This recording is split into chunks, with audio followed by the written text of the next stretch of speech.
তো হ্যালো বন্ধুরা, আমরা চলে এসেছি তারাপীঠ। তো তারাপীঠের আগের একটা ব্লগে দেখেছো আমরা আসলাম, তারাপীঠে আসলাম, হোটেলের অনেক সমস্যা, তো শেষে আমরা ভালো হোটেল বেশ পেয়ে গেছিলাম, মানে গৌড়িতে, যেটাতে আমরা থাকতাম। তো দেখো আমরা সন্ধ্যের সময়, সেদিন আমরা পুজো দিনই সন্ধ্যের সময় বেরিয়ে পড়েছিলাম মেলা ঘোরার জন্য। কারণ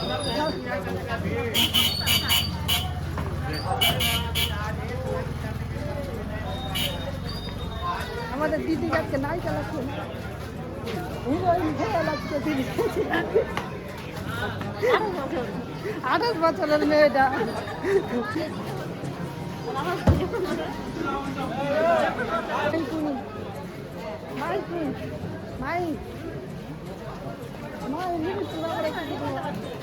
মাইকে কেমন লাগছে কমেন্টে জানাবে। হ্যাঁ,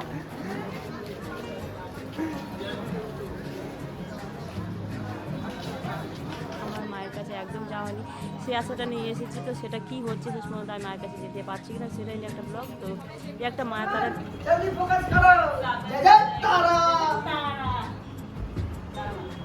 সবাই ঘুম থেকে উঠে বলা সর ভাঙেনি, ক্যামেরাম্যান ফোকাস করছিস তোরা, ঘুম থেকে তো আর ভাঙেনি।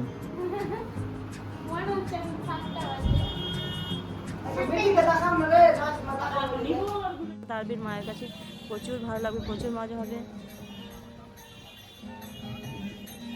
আর একটা কী বলতো, এখানে আসলে তুমি নিরামিষ আমি সব রকম খেতে পারো, এটা না যে মায়ের মন্দির যে এখানে একদম সেরকম কোনো ব্যাপার নয়, খুব একটা ভালো জায়গা, সব রকমের মানুষ, সব ধরনের মানুষ এখানে আসে। তো এই যে বড়জায়ের মেয়ে মুনি, আমরা সবাই বেরিয়ে পড়েছি। আর একটা কথা বলে রাখি যে আমার ননদের মেয়ে বা মুনি, ও ফার্স্ট টাইম এসেছিলো।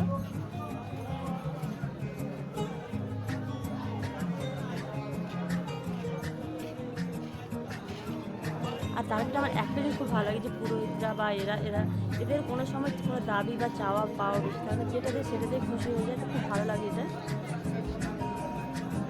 আমরা একটা দোকানে এসেছি, সেখানে পুরোহিত মশাই আমাদের নাম, গোত্র, সেখানে এগুলো নেই, মানে প্রত্যেকজনের নেওয়া হয়। যে এই ঠাকুর মশাই বা পুরোহিত বা পান্ডা আমাদের পুজোটা দিবে। তো আমরা বসে সবাই নিজের নিজের নাম, ঠিকানা বা ঠিকানা না, নাম, গোত্র এগুলো বলতে হয়। যে সবার ক্ষেত্রে একই জিনিস হয়। তো এবার আমরা চলে যাব সকলে মিলে মায়ের মন্দিরে একদম।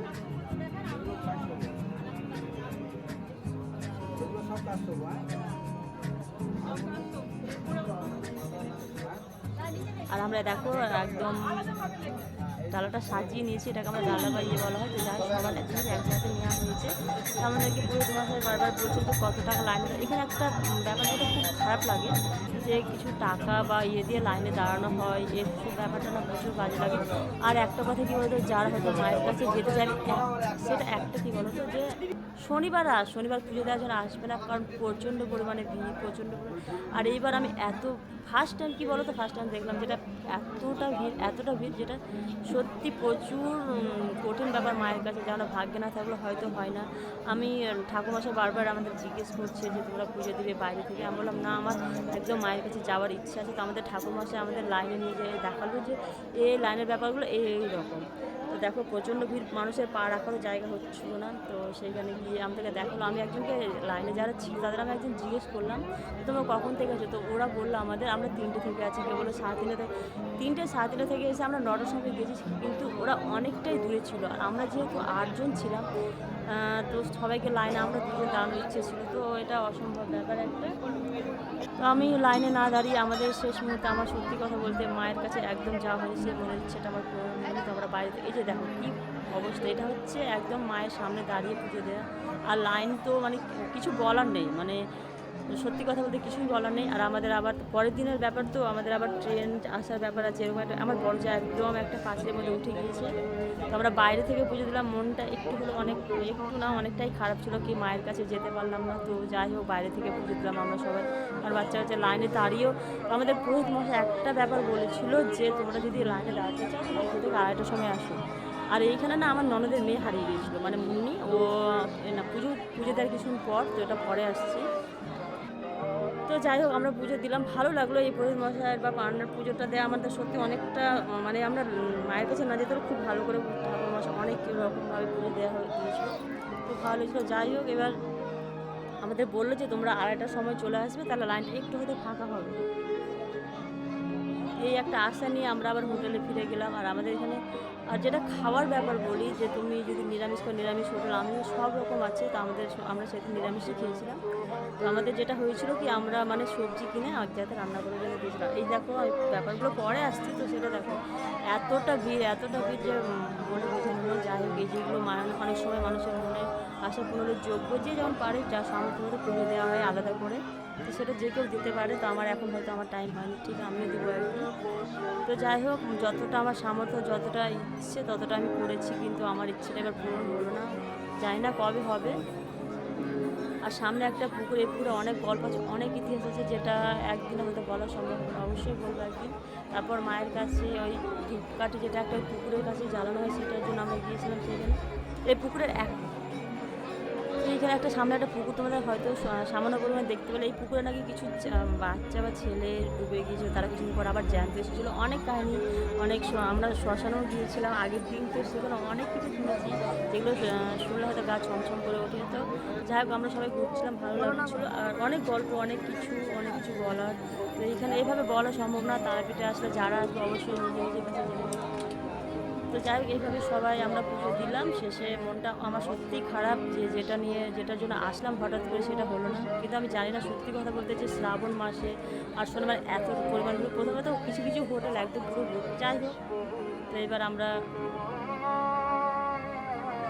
এই যে দেখো লাইনগুলো আমি দেখাচ্ছি, মানে এই লাইনটা তো কিছুই না। তারপরে মা তারার কাছে গিয়ে গোপালের দর্শন হয়ে গেল, একজন নিয়ে এসেছিল। তো আমরা দেখো মা তারার ওখানে একটু মা তারার ইয়ে করলাম। এবার তারপরে আমরা খাবার জন্য একটা দোকানে গেলাম। এখানে কী বলো তো, খাবারগুলো ঠিক আছে, কিন্তু আমরা সবাই খেতে বসেছিলাম, কিন্তু ব্যাপারটা হচ্ছে যে আমার অতটা আমি একটা কিছু এতটা ভালো, কিন্তু ভালো লাগবে, খাবার খেতে পারো অনেক রকমের দোকানে, যে একটা দোকানে খেতে হবে কোনো মানে নেই। কিন্তু যাই নিরামিষ এই যে এখানে আমরা ঘুরতে ঘুরতে না মনে আমাদের কাছ থেকে হারিয়ে গিয়েছিল। আর ফার্স্ট টাইম ছিল, আমাদের ইয়েও লাগছিল। আর একটা ব্যাপার, যেটা বড় ব্যাপার, তারপর ওর কাছে ফোন ছিল না, ওর ফোনটা কিছুদিন আগে চুরি হয়ে গিয়েছে, ফোন ছিল না। তো প্রচুর টেনশন হচ্ছিলো, একটু ছিল যে যেহেতু ও বড় ছিল, তো হোটেলে ও নিজে পৌঁছে গিয়েছিল। তারপর আমাদেরকে ওর মায়ের মা ফোন করেছিল বাড়ি থেকে, যে মুন্নি হোটেলে চলে গিয়েছে। তো ও আমাদের কাছ থেকে হারিয়ে গিয়েছিল কিছুক্ষণ পর, যেটা দেখানো হবে ও হারিয়ে গিয়েছিল বলতে সঙ্গটা ছেড়ে দিয়েছিল আমাদের, কি করে জানি না।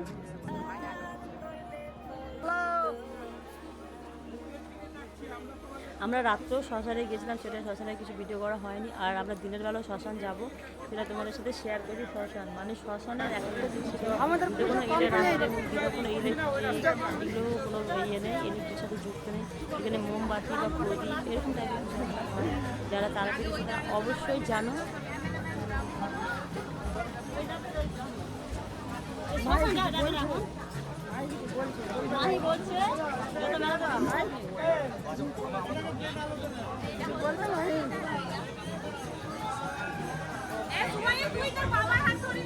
সবাই বলছে, সবাই একবার হলো মায়ের কাছে এসে অবশ্যই ভালো লাগে। আমাদের কাছে ও ছিল, তারপর জানি না কোথায় কোন দিক থেকে বলছিল, হাসি মজা হচ্ছিল ওর সাথে।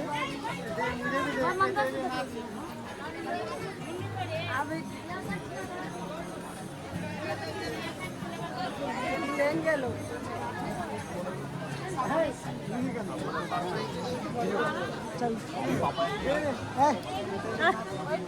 দিনের বেলা শ্মশানে তোমাদের সাথে দেখাচ্ছি। এইখানে বললাম না ইলেকট্রিক কোনো যাবো, মানে কিছু সাধু বাবা কীর্তন করছিল, তো আমার যেতে ইচ্ছে বললাম চলো। প্রচুর গরম, মানে গরম, এতটা গরম বলে বোঝানোর নেই। প্রত্যেকটা মানুষ গরমে হাঁসফাঁস করছে। তো আমরা শ্মশানে যাচ্ছি, তো সেখানে আমি একটা বাদর দেখতে পেলাম। তো সেখানে একজন সাধু বাবা বাদর নিয়ে খেলা দেখাচ্ছিলো, তো সেইখানে গেলাম। আর আমাদের সাথে এখানে একটা দুর্ঘটনাও ঘটল, যেটা দুর্ঘটনা হলো সোনুর যে ফোনটা না, তো যেটা বলছিল সেটা করছিল, খুব ভালো লাগছিলো। তারপর আমার কাছে ওকে পয়সা দেওয়া ছিল না, তো আমি সদরটাকে বললাম যে আমাকে কিছু খুচরো দেন, তো আমি সেখানে ওর কাছ থেকে খুচরো নিচ্ছিলাম। আর বিপ্লব কাছ থেকে বললো কিছু করান, তো এই যে করাতে গিয়ে এমন কিছু হলো যেটা সোনুর ফোনটাকে একদম বাদ, ওর একদম এইভাবে হাতটা তুলে তোমরা দেখো কি হচ্ছে।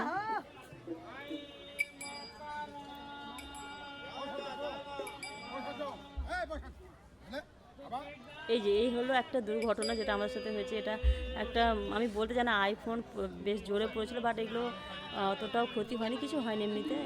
যাই হোক, এই হচ্ছে সাধুবাদ। এখানে এতটা রোদ, এরা এভাবে নাম সংকীর্তন করছিল। একটু কিছু করো ওকে দিয়ে।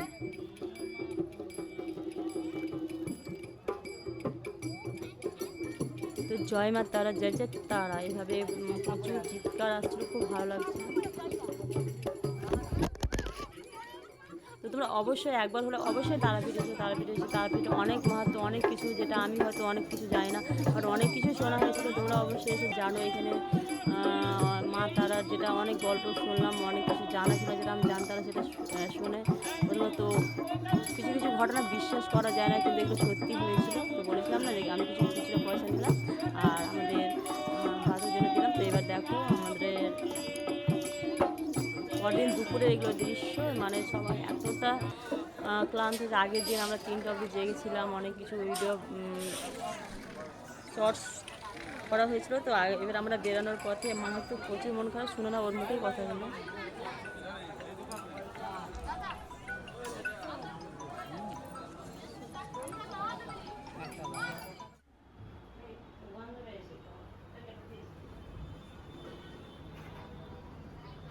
শেষে সেই মন খারাপের সময়টা চলে আসলো, আমরা রামপুরহাটে চলেছি।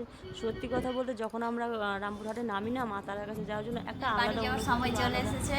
সবার বলে মন বোঝানো দুঃখিত। ভালো লাগে। তো জেঠি বলছে আমি এখন ঘুমাবো, ফিরে আসি আর আমি আমাকে একজন ম্যাডাম মহাশয় মনোযোগ যাই দিয়ে হোক, মা চুপে তারার কাছে দিচ্ছে। যাই, প্রার্থনা করে আবার যেন আসি সকল করে দেখছে জেঠি এদিক দিয়ে দেখছে, এই ওদিক দিয়ে দেখছে, মনের হাত আশা নিয়ে দিয়ে আসি। দেখছে, তো যেটা আশা নিয়ে এসেছিলাম না, আর একটা পরে জিনিস আবার হলো ভিডিও তো উঠছে যেটা আমি আমার মা তারার কাছে যেতে পারিনি, বাট আমরা মা তারার কাছে ফার্স্ট টাইম ভোগ খেয়ে এসেছি, যেখানে আমরা পরে গিয়েছিলাম 2টোর সময়, সেখানে আমরা পেট ভরে খেয়ে এসেছিলাম, আমি আর আমার ননদের মেয়ে আর আমার মেয়ে। তো আমার খুব ভালো হয়েছিল, আমি সেখানে মায়ের ভোগ খেয়েছিলাম বলে আমার প্রচুর ভালো লেগেছিলো, প্রচুর। মানে এটা সবাই তো সবার সাথে হয় না, কিন্তু আমার সাথে হয়েছে।